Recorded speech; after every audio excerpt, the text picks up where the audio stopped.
Yeah. Young man, always surfing, no waves.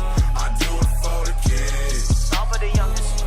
Young man, always surfing, no waves. I do it for the kids. They wanna know who I do it for.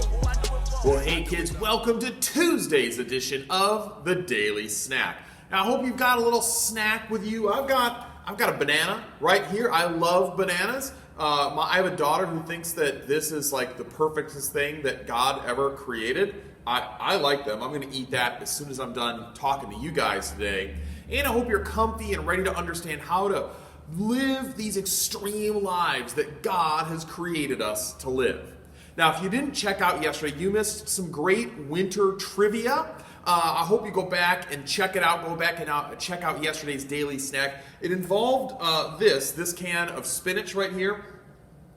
Someone on the trivia won this can of spinach, and surprisingly, they left it on the set of the daily snack. So I've decided this is now a permanent addition to our set, or maybe we'll give it away to someone else when they win something. But yesterday, we had so much fun, we didn't even have a chance to share our main point for the week, our key to extreme living. So let's stop right now and share what today's key to extreme living is all about.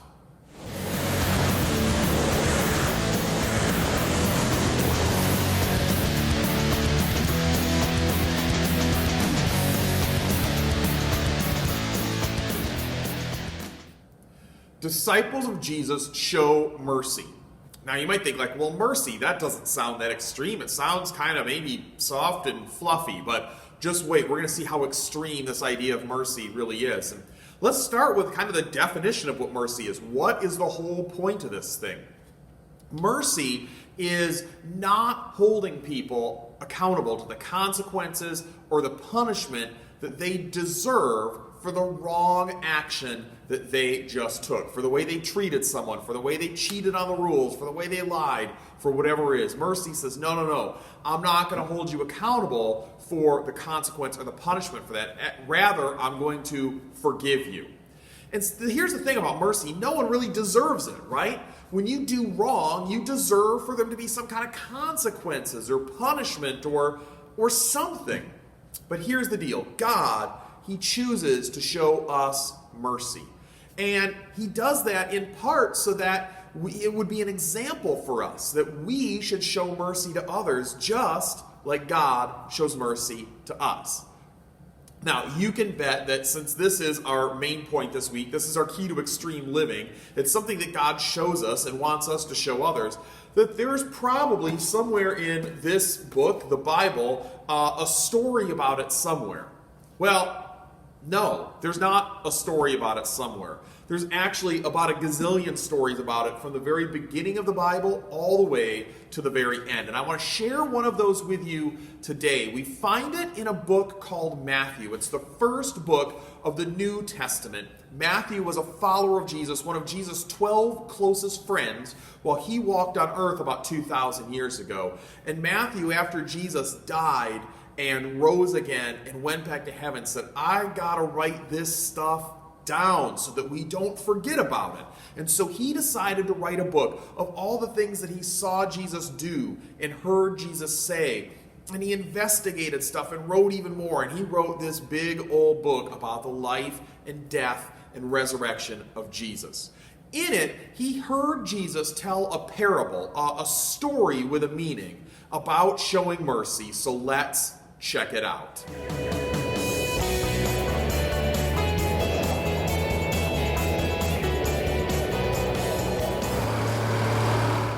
Well, like I said, today we are talking about mercy, and Jesus had this great parable or story about mercy that we can find in the book of Matthew, chapter 18, starting in verse 21. And the parable goes something like this. There was once a king who had loaned money to his servants. How much do you need? $50? $20? Well, one day the king decided that it was time to bring all of his accounts up to date, and anyone who owed him money needed to pay it all back right away. Here's your $50. Here's your $20. There was one servant who owed the king millions of dollars. Yeah. I have some bad news. The bad news was, this servant did not have millions of dollars to pay back the king with. And it was horrible news for that servant, because see, back in those days, 2,000-ish years ago, if you owed someone and you couldn't pay them back, they could have you and your family sold into slavery until the debt was paid off. And remember, this guy's debt to the king was millions of dollars. Well, he and his family, they were going to have to be slaves for the rest of their lives. Well, unfortunately, that's what the king decided to do, that the servant was going to lose everything, even his freedom and his family. The servant, he fell on his knees and he started to beg the king for more time. He said, Please, Your Majesty, please be patient with me. I promise I will pay you back every last dime. Well, the king looked at the servant and he felt sorry for him. In fact, he decided to show mercy on this servant, and he forgave him the entire debt. You may go. You owe me nothing. Well, that was great news for the servant. A moment ago, he was going to have to be a slave. His family's going to have to be slaves for the rest of their lives. But now, not only was he free, but he didn't have to ever pay the money back either. Well, that's where the story takes an interesting turn. You'd think the servant would go home to celebrate his good fortune. But you know what he did? He went looking for a guy who owed him some money. Not millions of dollars, though. No, this man only owed the servant, it was about a few $1,000s. And when the servant found this man, he grabbed him by the throat and he demanded that he pay back what he owed immediately.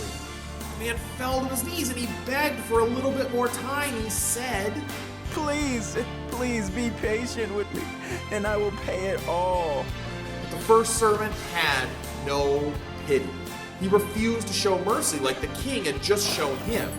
He had this man arrested and put in prison until his debt could be paid off. This doesn't make any sense. The king had just shown this servant mercy over this enormous debt.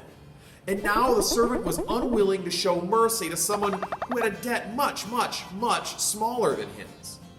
Well, eventually, the king found out how the servant treated this other man, and the king, he was not happy. He called this servant in and he said, You evil servant. I forgave you that tremendous debt.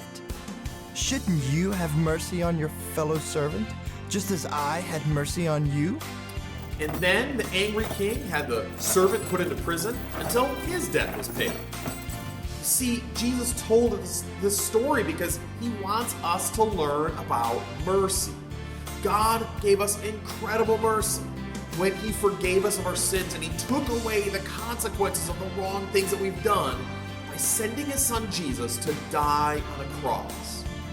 And if God was willing to do such a great act of mercy for us, didn't deserve it, shouldn't we be willing to show and give mercy to others?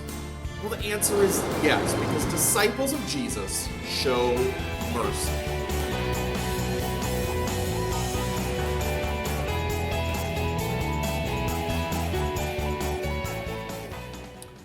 Well, I mean, it sure looks like mercy is a pretty big deal to God. It's a huge deal to him. And you know what? It really needs to be a big deal for us as well.